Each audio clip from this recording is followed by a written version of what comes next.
Hi guys, welcome to Collegepreneur, the podcast that interviews college student startups about their origin, current successes, and goals for the future. Today, I spoke with co-founders Coop Caiozzo and Adam Fuller of Flagaholics. In today's episode, I discussed with Adam and Coop about how they were able to take a collective $1,000 and scale it over the course of 2 years into a six-figure college dorm flag business that is one of the top college dorm flag businesses in the nation. Enjoy the episode. Thank you, Adam and Coop, for being here today.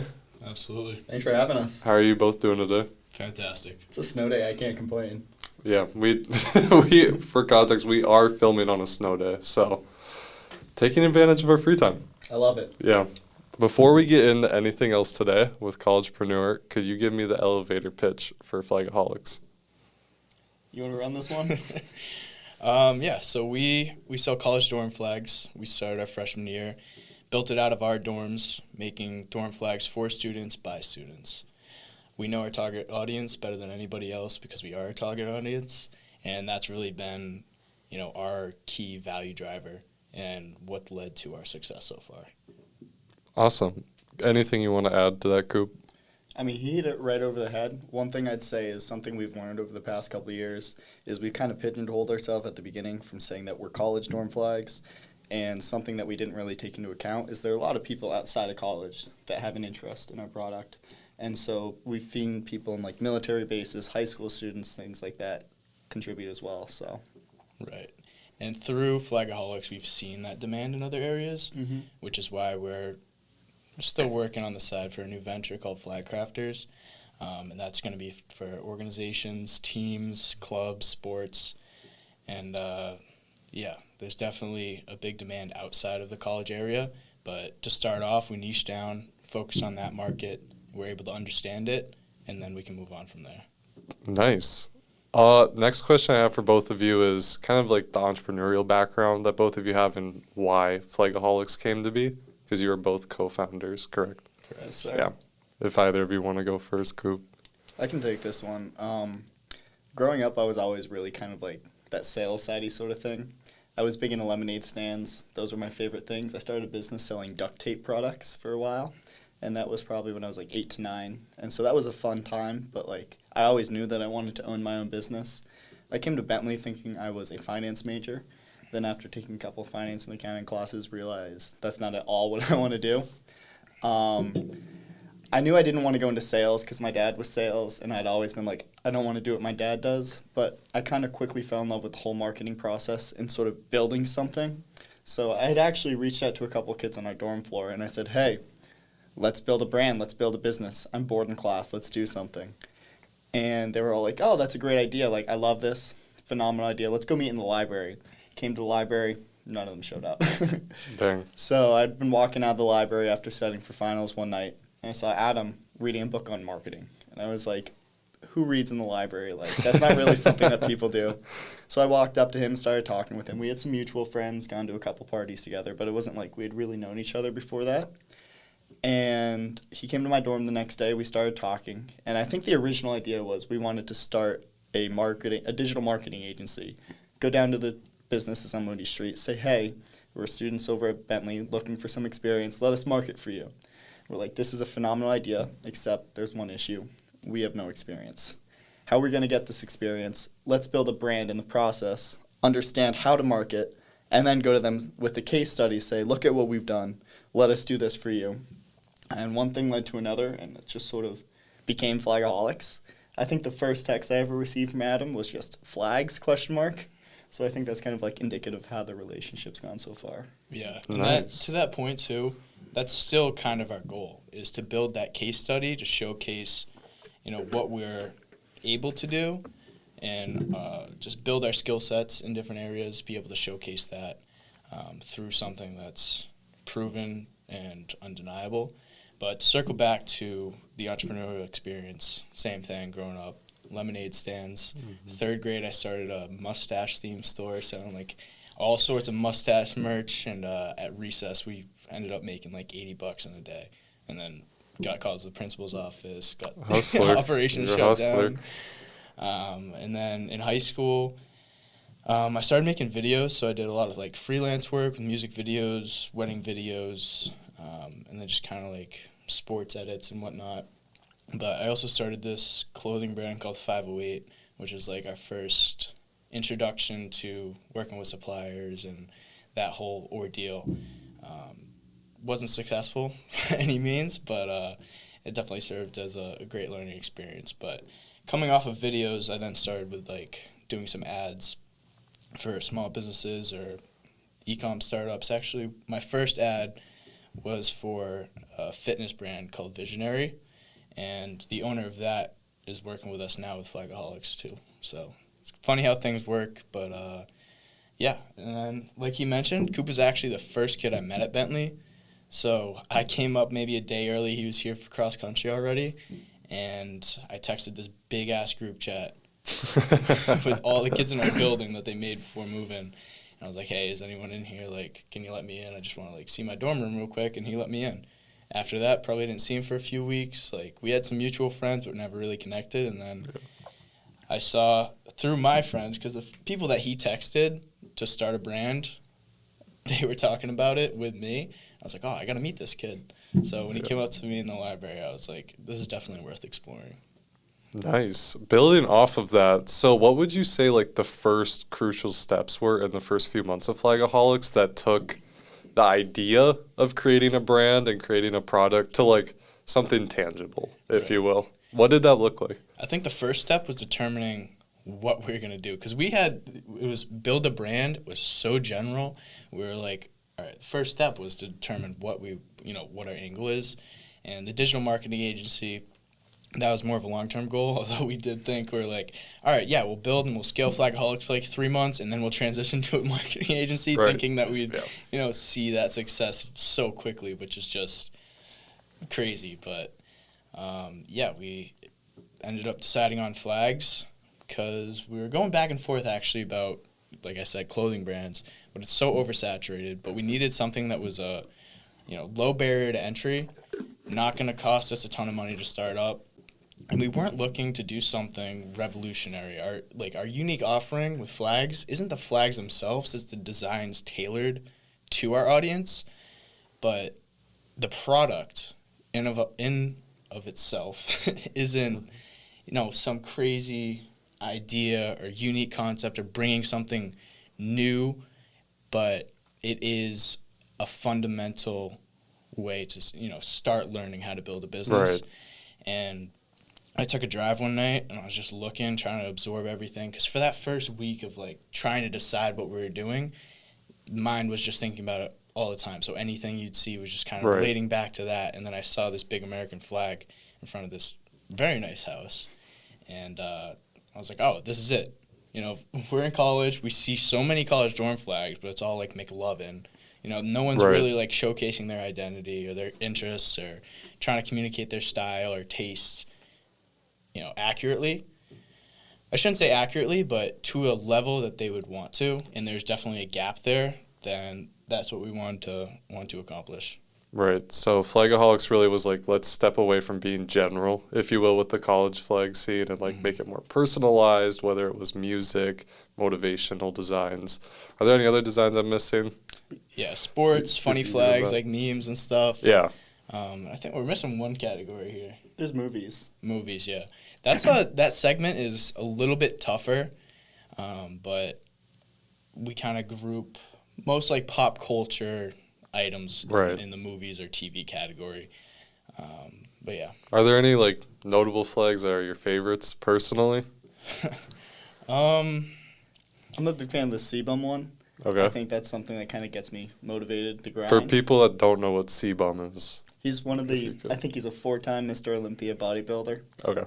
Yeah. I'd say the Drake and 21 flag, it's a very clean design.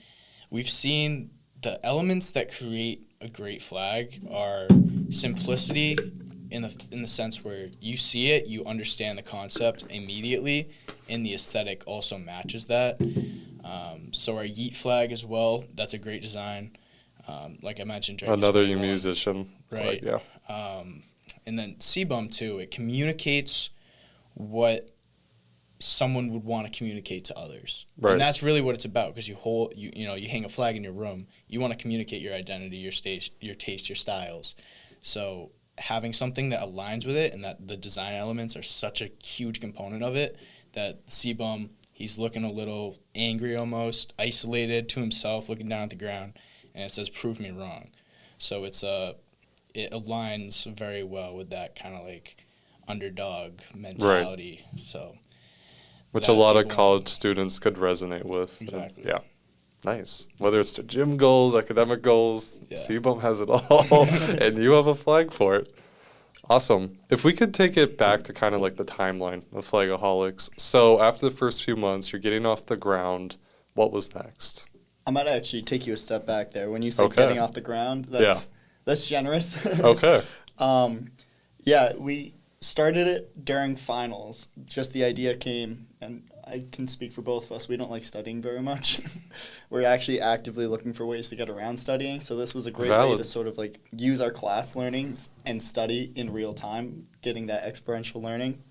I think we both put $500 in. We had $1,000 cash, and it was basically taking a look at what do we do next? What are our next steps? So we'd put together a plan of actions. Just we need to get legal down. We need to get accounting down. We need the website, product design. We thought we needed an intern at the time, which we were so wrong about that. And it was basically learning through experience, figuring out how to ask better questions by failing as fast as possible. Interesting. Right. And the business model, too, was, like I mentioned, it wasn't something that, we had no direction with because it was such a basic business model. And basic, I just mean simple.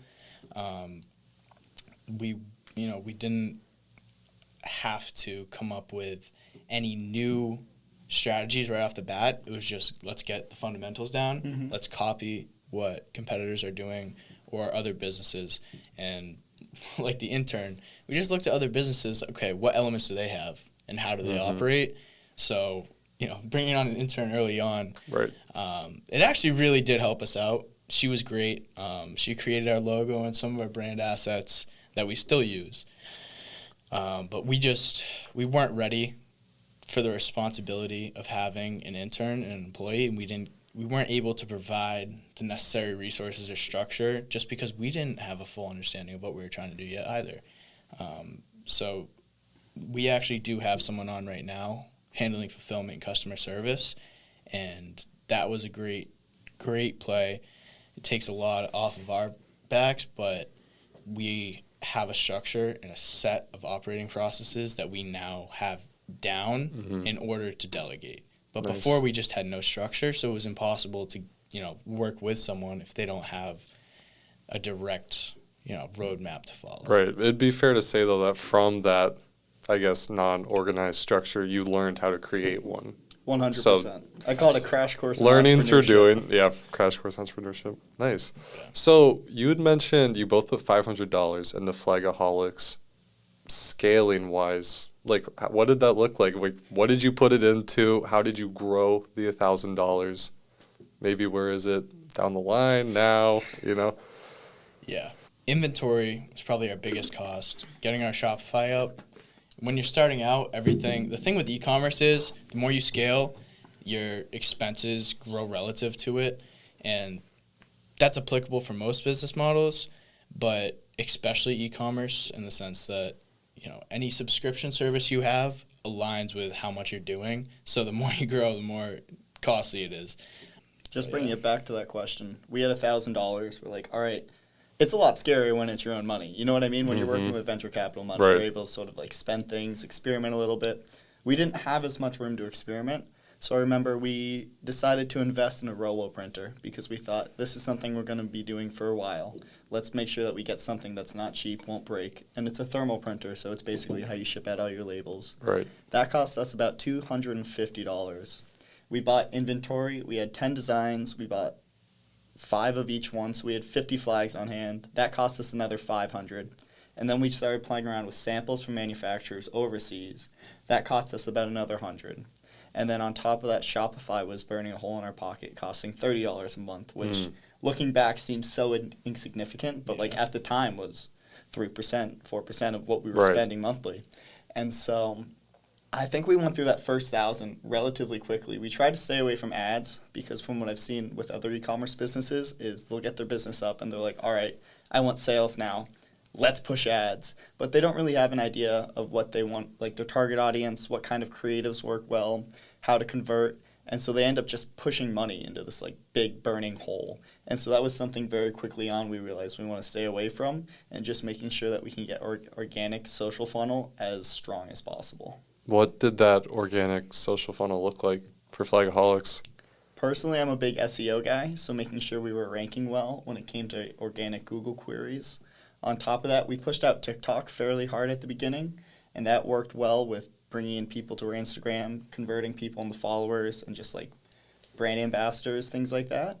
But aside from that, it was just sort of like experimenting, figuring out what worked, because we very quickly learned that TikTok, you've got to put in a lot of work to get a lot of results, and we just didn't have the time, resources, or capital to be able to say we're going to allocate a lot to this. Could you speak more on like content per se that you were like focusing on with social media? You're mentioning a lot of work with TikTok, Instagram. How'd you scale social media to like get this audience for Flagaholics? So early on, it was a lot of work and it was just experimentation. We really saw our success beginning of sophomore year, which was the end of 2022, that fall of 22. And we had, I think, one reel hit like 1.8 million, and our TikTok was doing great. The issue that we were having was our content. We were gaining followers and we were getting exposure, but it wasn't converting because it wasn't product-centric. Interesting. And we were incorporating our brand into it and connecting with our target audience, but we weren't incorporating our flags. So there was a disconnect there, and you can argue to a certain extent that, you know, the exposure, regardless if it's converting or not, is good, and I do believe that. But right now, what we're focused on is, hey, how do we, you know, implement our flags naturally in a way that we can still, you know, gain that level of exposure, but bring our products and our brand and our story also into that. But back to the $1,000, that start, something that's fundamental, the understanding that our relative risk was next to nothing, right? If this failed and we both put 500 in, even if it failed, we're going to be better off. Right. You know, it's that experience and also just understanding that you know, that risk was nothing. And that's right now, that's the only money that we put in to start up. We've just kept reinvesting that. As it's grown and we have that like cushion, we're much more comfortable with taking risks, knowing that, hey, you know, we started this with like nothing. What's the worst that can happen? Right. And also going back to our content, the whole idea that, you know, we're making flags for college students, this isn't some crazy startup idea that needs such a professional angle. Right. We're able to still connect with our audience because they're college students in a way that's informal, and it makes it easier for us as well on our side to create that content or share our story without needing, you know, to be at that corporate level of professional, you know, communication. To your point, though, like, you are your target audience, college students. Like, you are the college student. Exactly. Just on the other side of the business. When we first started out, I had this mental rule of thumb when it came to design elements that if I wouldn't hang this up on my wall, if this isn't something that I want personally, don't put it out there. And as we began to expand and grow and we were reaching larger audiences, I'm a little bit more comfortable saying this might not be for me, but I imagine based on the research I've done that someone out there is going to enjoy this based on the trends that are happening around me. And that's something that we've seen, like Fuller's presented 3 to 4 designs over the past 2 years that I've looked at and I've been like, this is the worst thing I've ever seen. Nobody's going to buy this. I don't understand who this is for. And like the DJ Khaled golfing flag this summer, for example, was our best seller. We done, I think, like 2,000 or 3,000 units of that flag alone. So that's something where I've kind of just said, all right, I trust you on this. Go have fun. 2,000 to 3,000 units. Could you speak more about like metrics and like how many flags you're selling on like a quarterly basis, annual basis, whatnot? I think to put it in perspective, starting out, I mean, just looking at our analytics and sales over time, it's nothing, little spike here, and then the summer we had our first summer, We had an Andrew Tate flag that really carried us. And this is something, it's a theme that's constant throughout.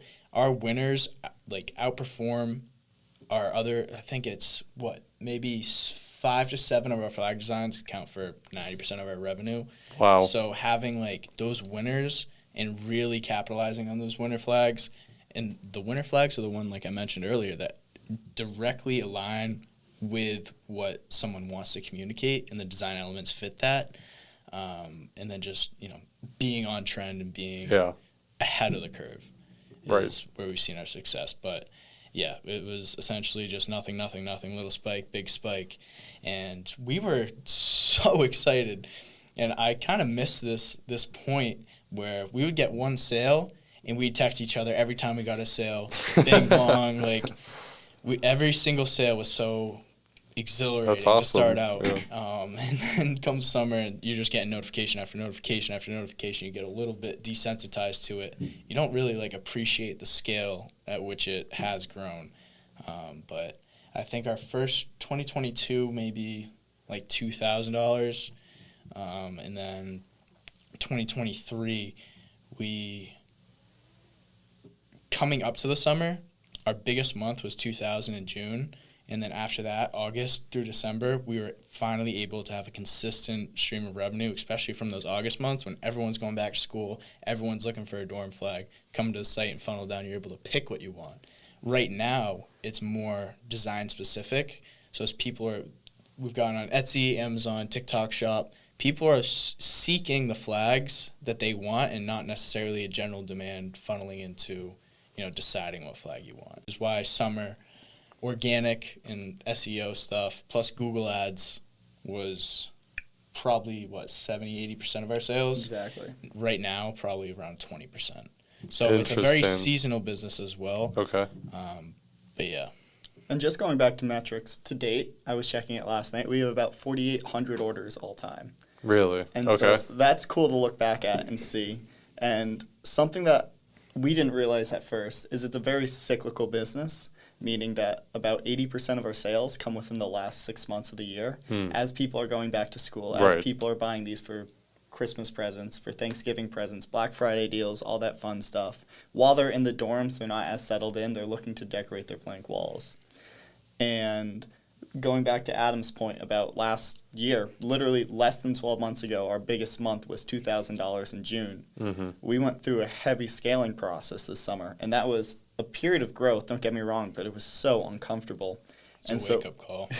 We spent a lot of our time in early June and July focusing on making sure our back end was suitable for when that scaling process happened. And I have this quote, it's, luck is just operation. Wow, I always screwed that up. Luck is just preparation meeting opportunity.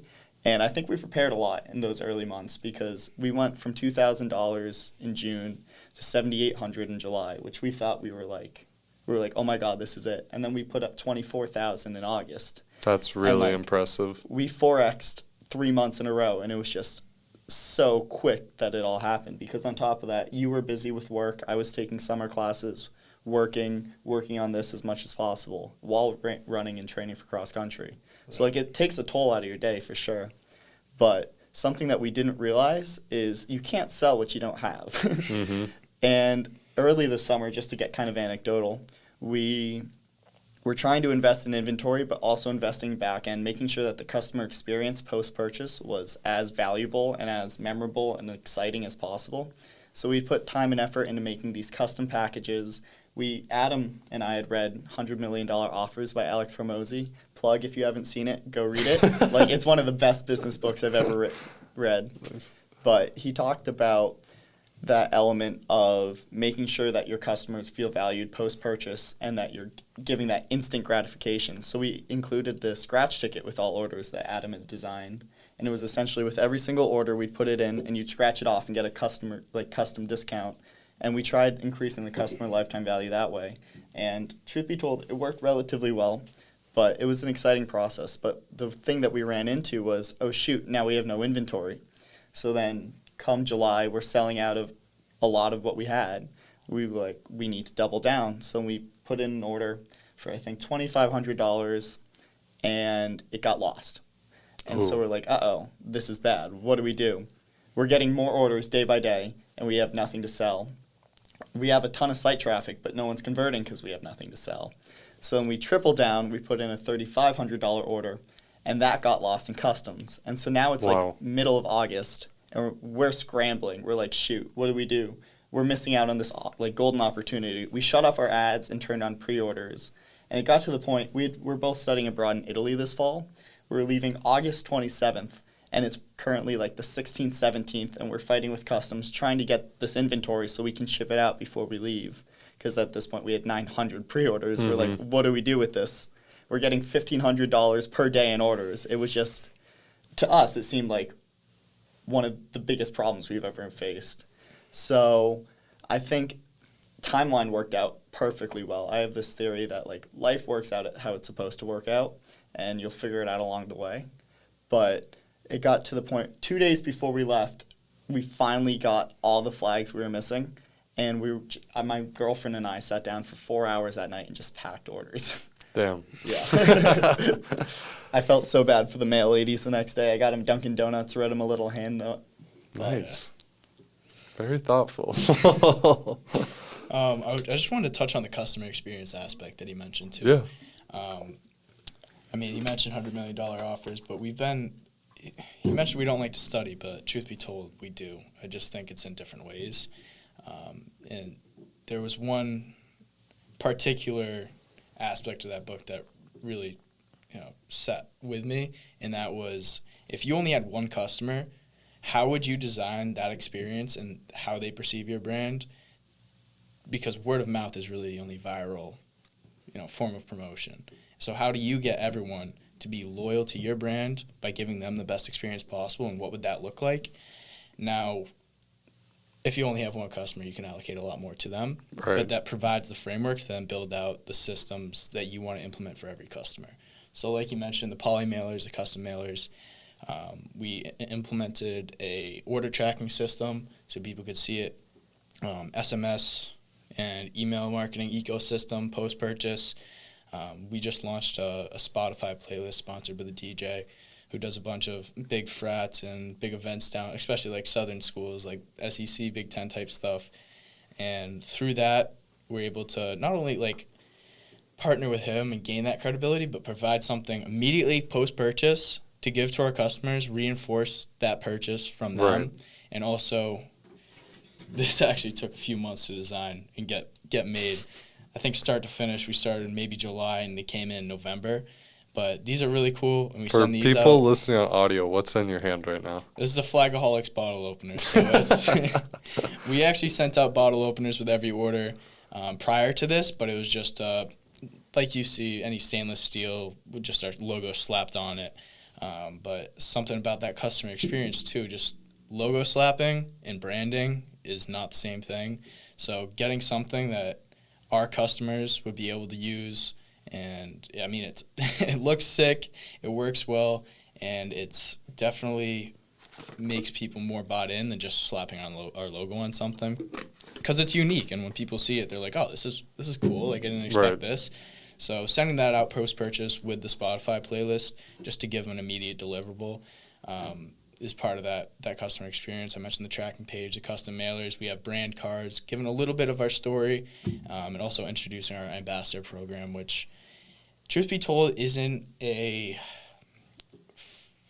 never imagined it as a big form of revenue for referral sales, but more so a way to connect with our customers and give them an opportunity to just, hey, text their friends. They get 30% of that, and our margins on those are very slim, but those are our most loyal customers. We don't, we're not really looking to make a huge profit from that program, but just connect with them. And also they've provided ideas for flag designs and stuff like that, giving us great feedback.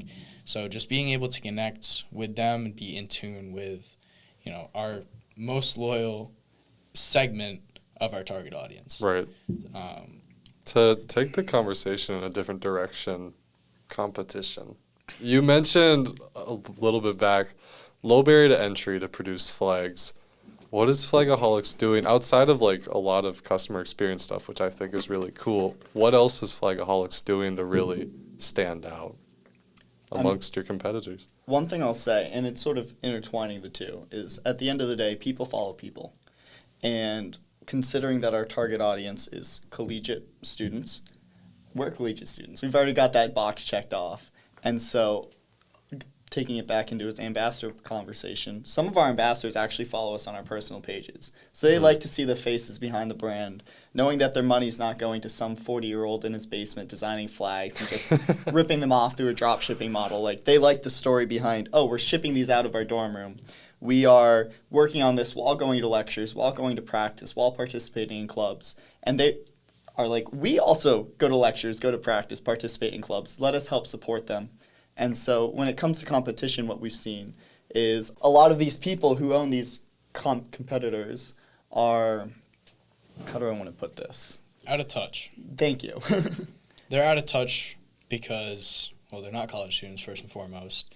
I mean, you see so many flags on Amazon that are just very low quality, just throwing on like the usual designs that you can find on probably 5 different sites. So creating something that's unique is what's been able to set us apart so far. Creating something that's unique. Nice. What would you say some of Flagaholics' direct competitors are, and like rank-wise, where does Flagaholics stand as compared to your direct competitors? Well, so one thing there that you need to take into consideration is on top of having your own individual site, there are multiple sales channels outside of that. So like Etsy's a big one, and there's a lot of drop shippers on Etsy. Amazon's also a large one with a lot of traffic, and that's tough to compete against because you have so many Chinese manufacturers taking designs, just throwing them on flags, and then sending them out for low cost. When it comes to domestically based U.S. manufacturers and providers, Hype Flags is probably one of our biggest ones. When it comes to SEMrush, I'm a big data guy. I was looking at them the other day, and they're probably, I think, 8 to 9 times bigger in regard to traffic alone, which is understandable. They've been around 7, 8, 9 years at this point. But something that we've seen in the past is when it comes to staying relevant and trendy, we're in it. You know what I mean? We're college students. We're participating in social media every day, understanding what's relevant, what people are talking about. And that helps us get an edge in terms of our design concepts. And something that I've seen that I'm ridiculously proud of, and I think you should be too, is when it comes to putting out these new, I guess you could call them innovative, trendy designs, we put them out, and then within the next 3 to 4 months, they come along and copy the design elements, which means that we're doing something right. And so, for example, we had a Let's Go Golfing flag this summer blow up, and then 3 to 4 months later, they topped on the trend and also produced their own Let's Go Golfing flag. Same with Zins, for example, right now are trendy. We threw a Lord Forgive Me for I Have Zin flag, and then 3 to 4 months later, they threw a picture of the Pope up with a couple of Zin cans. Interesting. So it means that we're doing something right, and it's a positive indicator that we're in the right direction. And so it's just maintaining that source of, all right, this is who we are. We do things that are trendy. Let's continue to do that. Right, and that's our competitive advantage at the end of the day. But Hype Flags, their market share outside of other sales channels like Amazon or Etsy, there's tons and tons of independent sellers, which surprised me that we were able to gain traction on those platforms relatively quickly. But back to Hype Flags, the way that we've grown is through that competitive advantage, being early to it, and that's why right now Hype Flags is the only competitor doing better than us right now, just because they had that existing market share. Right. So even if they are late to trends, they can still capture that tail of the trend and rank higher than us. But in terms of specific, when it comes to college stuff, we rank better than them. You've both mentioned sales channels a couple of times now. Is there a certain platform that you're finding more success with, or are they all relatively the same? Any unique attributes about any of the sales channels? Something that Adam's really good at, and something that I respect, is his attention to branding and attention to detail. And that's something that we've seen a lot of success in with our Shopify store, because there's so many key elements that you can manipulate there to make sure that the customer experience is as unbelievable as possible. And something that I realize is while people are looking for brand, they're also looking for design. They're looking for something that they identify with, something that's at a good cost and brings them value. And so getting on Etsy, getting on Amazon seemed to be obvious choices for me. Amazon was a little bit more difficult. As we were 18-year-old college students, we didn't really know what we were doing. And so when I was signing up, I accidentally put our school address in as our address. And it ended up getting our account banned for the better half of 2 years. And it wasn't until this summer. I think I probably spent about 80 to 90 man hours trying to get our account unsuspended. Was on the phone with them. Oh my gosh. Unbelievable amount of time. Like, when I tell you this was one of the hardest things we've done, it was like so frustrating because they give you so little information on their back end. And so once we got on Amazon, it just sort of like our products spoke for themselves. Like, people really liked them, people bought in, and we only keep our winners up there. We have 6 to 7 designs up there. And as same with Etsy, we put everything up on there. I think we got on Etsy late July, just in time for the school season, and didn't even start advertising on Etsy until probably October, November. And so in terms of sales channels breakdown, it's almost evenly thirds. Like, we've got a third on Amazon, third on Etsy, third on Shopify, and then TikTok we've been on for 2 weeks now. It just sort of makes the rest up. And TikTok Shop specifically. And so right now we're actually experimenting with TikTok Shop because it's, again, everyone's new to it. Nobody really knows what they're doing, so there's really not that many marketing materials on how to promote your products on TikTok Shop. And so we're working through our affiliate network, we're working into our ambassador network, and just sort of understanding how to drive sales through TikTok in a way that's not pushy or promotional. We're building out content that also relates to the product. You should come check this out. Right. People are buying the product, and the brand just reinforces the purchase based on credibility and having those professional-looking assets on the site and having that backup of our story and being able to share our experience just kind of supplements it. But the brand itself isn't what people are buying. So when people come to the site, it's not because they're looking for Flagaholics, it's because they're looking for a dorm flag. So once they get to the site, then they can funnel down, hey, what do I want? Like, let me scroll through the catalog and whatnot. But on sales channels, people are directly looking for the product. They know what they want. They don't come to the brand first and then decide what they're looking for. Yeah. They start with the product.